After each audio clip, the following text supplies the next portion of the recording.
Le meilleur de Franck Ferrand raconte sur Radio Classique.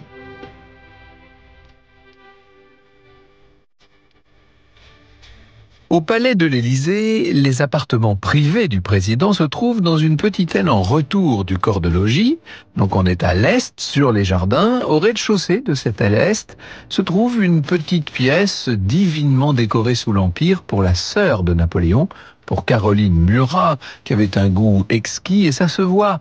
Les boiseries sont blanc et argent, elles s'harmonisent magnifiquement avec des soieries mauves. Tout le mobilier est argenté et non pas doré comme on le voit si souvent.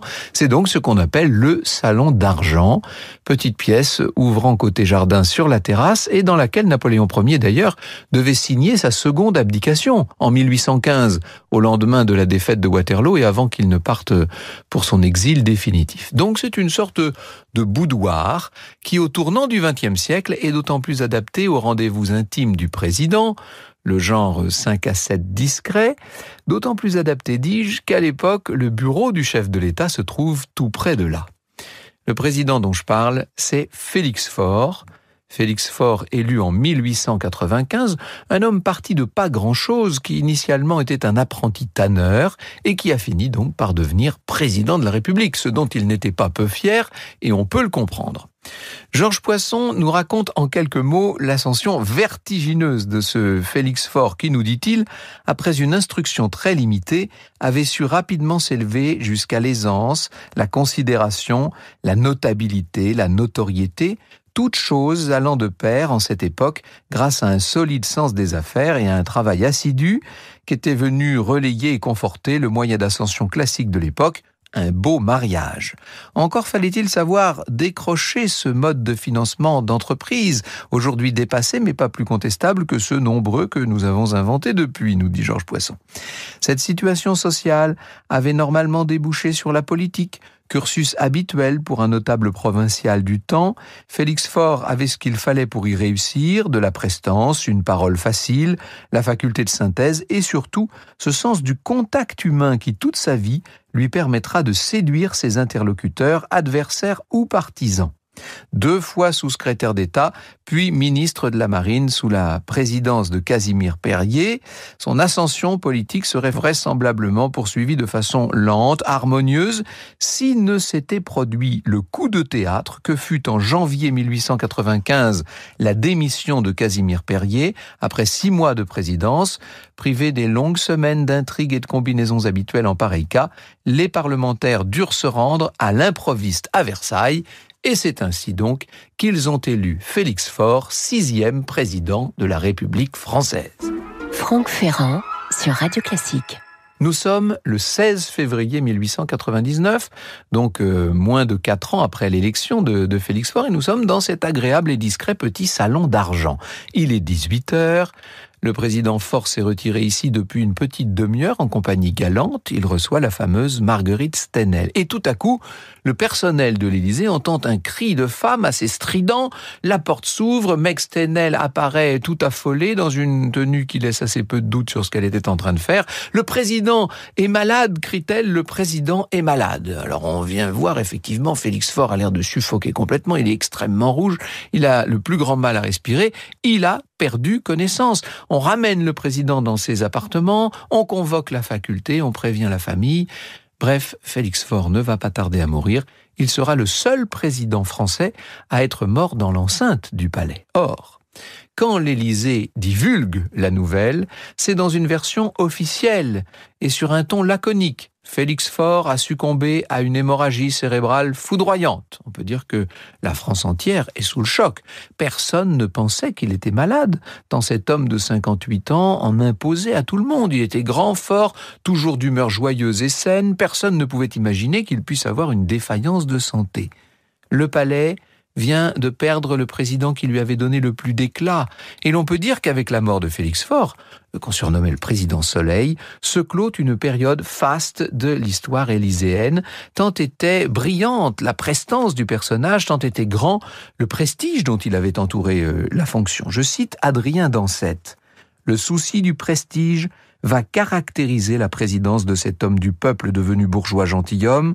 La République française doit avoir un éclat qui lui permette de rivaliser avec les monarchies qui l'entourent, et son premier magistrat doit être l'objet d'un respect égal à celui qui entoure naturellement les princes héréditaires. Avide de belles relations, ne manquant pas une occasion de frayer avec les familles souveraines, le président se tient lui-même pour leur égal. Après un dîner à l'Élysée, comme on lui fait part de l'étonnement de la grande duchesse Vladimir, offusquée d'avoir été servie après lui, il répond que c'est l'usage à la cour de France.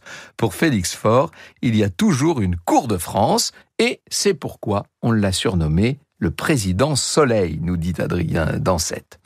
Donc, Félix Faure aura vécu en véritable monarque républicain. Il recevait, vous l'avez vu, de façon fastueuse, n'hésitant pas à conférer cet aspect un peu royal à la présidence de la République, qui avait beaucoup déchu avec tout le scandale de Jules Grévy, tous les abus imputés à tort ou à raison au défunt président Grévy. Un monarque donc, et comme tout bon monarque, Félix Ier aura eu ses favorites. Il n'avait d'ailleurs pas attendu d'être à l'Élysée pour multiplier les conquêtes. Du reste, l'époque, la fameuse Belle Époque, se prêtait beaucoup à la bagatelle. Dans ces dernières années du siècle, si l'on a réussi, si l'on est important, on a sa rosette rouge à la boutonnière, on a son cabriolet, sa loge à l'opéra, et puis sa cocotte que l'on entretient. Franck Ferrand sur Radio Classique. La dernière en date des favorites de Félix Faure est donc Marguerite Stenel, Meg pour ses amants, disons ses intimes. Elle a donc ses entrées à l'Élysée où elle se déplace librement. Il n'est pas rare de la croiser dans les petits appartements de l'aile Est. Le jour de la mort du président, donc le 16 février 1899, elle a d'ailleurs dûment été notée sur l'agenda du chef de l'État. Le protocole a inscrit à cette date, de 5 à 7 heures du soir, ça ne s'invente pas, entretien du président, j'aime bien le terme, entretien du président avec Madame Stenel. Félix Faure a eu un peu de retard. L'huissier a fait entrer Meg au salon d'argent. Il a fermé les portes et une vingtaine de minutes plus tard, il a donc, il a eu ce malaise. On a entendu ce grand cri, ce cri de femme. On s'active aussitôt dans le service intérieur. On transporte Félix Faure, bien vivant à ce moment-là, jusqu'à son bureau. Les médecins accourent, puis l'épouse légitime du président, ainsi que la fille du président.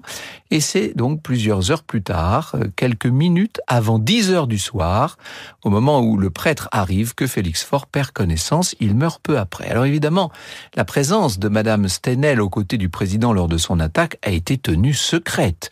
Et à minuit, dans le communiqué officiel de l'Élysée, on prend soin de préciser que Félix Faure était seul dans la bibliothèque lors de son attaque. Tiens, bien entendu, rien ne doit filtrer des détails sulfureux du décès du chef de l'État. On comprend que les autorités aient tenu à préserver sa réputation. Elles ont caché la vérité sur les circonstances de son malaise et évidemment, elles n'ont pas ébruité ce 5 à 7 qui avait mal tourné. Mais vous ne pourrez jamais empêcher les gens de parler, n'est-ce pas? Le personnel de l'Élysée s'est montré bavard, raconte Jean-Paul Lacroix. Nul n'ignorait la naïve réponse qu'avait faite le garde républicain de service à l'abbé Renaud, le vicaire de Saint-Philippe-du-Roule, mandé d'urgence pour administrer le moribond. Le président a-t-il encore sa connaissance? Avait demandé l'ecclésiastique en arrivant. Et le garde avait répondu en clignant de l'œil: soyez tranquille, monsieur l'abbé, on l'a fait sortir par la porte de service.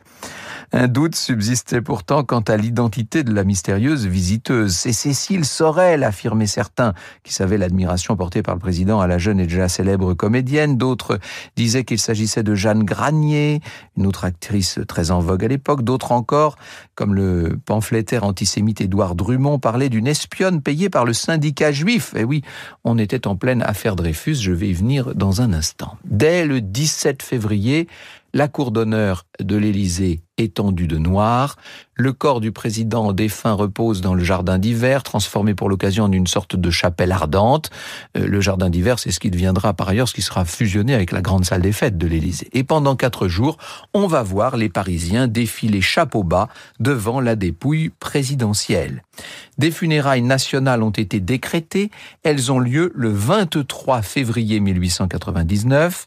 À 10 heures du matin, le cortège quitte l'Élysée pour traverser Paris en direction du cimetière du Père-Lachaise. Lachaise. Mais on a peur d'un certain nombre d'incidents. Et pour prévenir les débordements éventuels, la police et l'armée ont été mises sur le pied de guerre. Il faut dire que cette mort est intervenue dans un contexte politique donc tendu. C'est ce que je vous disais, c'est l'époque de l'affaire Dreyfus. Cette retentissante histoire d'espionnage devenue affaire d'État et qui, à l'époque, divise le pays comme jamais. On est même, au début de 1899, dans un paroxysme de l'affaire. Or, le président de la République, qui est l'arbitre suprême du régime, disparaît dans ce moment très sensible. Ça ne pouvait faire qu'exacerber les passions. Or, tandis que Félix Faure était réputé plus ou moins anti-Dreyfusard, c'est-à-dire opposé au camp de Dreyfus, c'est un Dreyfusard notoire, c'est Émile Loubet, qui lui succède. Et il n'en fallait pas plus pour que la mort du président Faure ne devienne suspecte à la moitié de l'opinion. On soupçonne l'Élysée d'avoir caché la vérité sur les raisons de cette mort, parce que cette mort serait tout simplement intentionnelle, ce serait un crime. Et bientôt se répand la thèse de l'assassinat. Les Dreyfusards auraient conçu un complot. Le président aurait été assassiné pour des raisons politiques, par qui, comment, à l'époque, personne ne peut le dire très exactement. Mais on parle d'assassinat, ou même plus exactement, d'empoisonnement.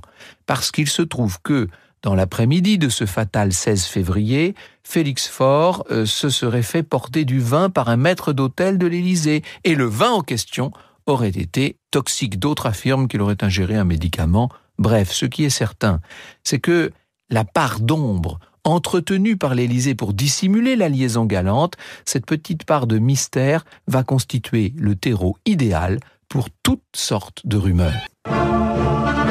Franck Ferrand sur Radio Classique. 9 ans après la mort du président Faure, tout cela rebondit. On est en 1908 quand un fait divers sordide va porter à la connaissance du public l'existence de cette ancienne liaison entre Félix Faure et Meg Stenel et va même révéler la présence de cette dame à l'Élysée dans la soirée fatidique du 16 février 1899. L'affaire, c'est le double meurtre de l'impasse Ronsin, on dirait un titre fabriqué tout exprès pour la presse populaire. Meg Stenel est soupçonnée d'avoir assassiné son propre mari et sa mère. C'est une affaire extrêmement sombre et bizarre. On ne sait pas bien ce qui s'est passé. Ce qui est sûr, c'est que à son domicile de l'impasse Ronsin, on a retrouvé Madame Stenel ligotée, nue, bâillonnée, à côté des corps sans vie de sa propre mère, Madame Japy, et de son mari, le peintre Adolphe Stenel. Alors, crime crapuleux, mise en scène, en tout cas, c'est bien une affaire des plus sordides. Forcément, au cours du procès, les langues vont se délier, les révélations vont se succéder, et l'on finit par découvrir le poteau rose du 16 février 1889, donc 7 ans plus tôt, à l'Élysée. Ainsi donc, contrairement à la version officielle, le président Faure n'aurait pas été seul dans le salon d'argent au moment de son malaise. Sa maîtresse du moment, la fameuse, la sulfureuse, la très scandaleuse Meg Stenel, était bien ce jour-là à ses côtés. Franck Ferrand sur Radio Classique. Le grand public découvre donc l'existence de cette femme qui jusque-là était seulement connue d'un petit nombre de privilégiés, si j'ose dire. On raconte la vie de Margaret Stenel, on raconte comment à 18 ans on avait été obligé, parce que sa famille en avait assez des frasques qu'elle accumulait, on avait été obligé de la marier à un peintre de renom, Adolphe Stenel, qui était de 20 ans son aîné. Je cite Jean-Paul Lacroix. La famille Timbon et Marguerite Japy, puisque c'était son nom de jeune fille, épousa Adolphe Stenel, qui avait consenti suprême sacrifice à raser sa barbe pour l'occasion. Il avait en outre promis de se laver les mains. Oui, il faut vous dire que Marguerite trouvait que parmi les principaux reproches à lui faire, c'est qu'il avait toujours les ongles sales et noirs, disait-elle, et il portait des talonnettes pour se grandir. Le jeune couple s'installa au domicile du mari, un petit hôtel particulier de l'impasse Ronsin, presque à l'angle de la rue de Vaugirard. Un mois plus tard, la belle Meg faisait déjà chambre à part. Adolphe laissait de nouveau pousser sa barbe, cessait de se brosser les ongles et se consolait avec les modèles hommes qui posaient pour des Apollons et des Orphées. C'était un peintre très éclectique, nullement opposé au mélange des genres. Meg, cependant, avait réalisé le rêve de sa vie. Elle tenait un salon réputé, où fréquentaient des peintres, bien sûr, mais aussi des musiciens comme Massenet, des écrivains comme Coppée et Zola. On parlait d'elle dans Paris. Le bruit en vint jusqu'à l'Élysée, où régnait le fringant Félix, 1,86 m, la moustache avantageuse, amoureux du premier jupon qui passait. Et voilà comment donc Meg Stenel était devenue la liaison, sinon affichée, du moins régulière, du président de la République. Et du coup, lorsqu'on apprend tout ça, on ressort la thèse de l'empoisonnement que les anti-Dreyfusards avaient brandi en 1899. On reparle du complot des Dreyfusards qui auraient fait assassiner le président Félix Faure. Et certains vont aller jusqu'à combiner ces deux secrets. C'était tellement tentant, me direz-vous. C'est Marguerite Stenel qui aurait substitué le poison à la pilule habituelle qu'on avait présentée à son amant. Elle l'avait fait intentionnellement pour tuer un homme politique beaucoup trop opposé à Dreyfus. Et la rumeur et les éditorialistes et les humoristes vont encore une fois faire leur chou gras pendant des années, des secrets mal tenus, mal gardés de la mort de Félix Faure. En 1908, le scandale a été d'autant plus virulent qu'il mettait en évidence le mensonge délibéré entretenu au sommet de l'État sur les circonstances du décès du président. Alors il y a eu énormément de phrases apocryphes qui auraient été prononcées à cette occasion. On connaît celle de Clémenceau, sa fameuse épitaphe « Il voulait être César et il est mort Pompée », ce qui est très élégant, n'est-ce pas ? Il y en a eu d'autres. Adrien Dancette préfère, quant à lui, citer un mot que je crois plus certain du futur président du Conseil, Clémenceau. La disparition de Félix Faure ne fut pas un deuil national. Sa popularité réelle mais non profonde, nous dit-il, souffrait d'être, malgré sa prudence, compromise dans l'affaire Dreyfus.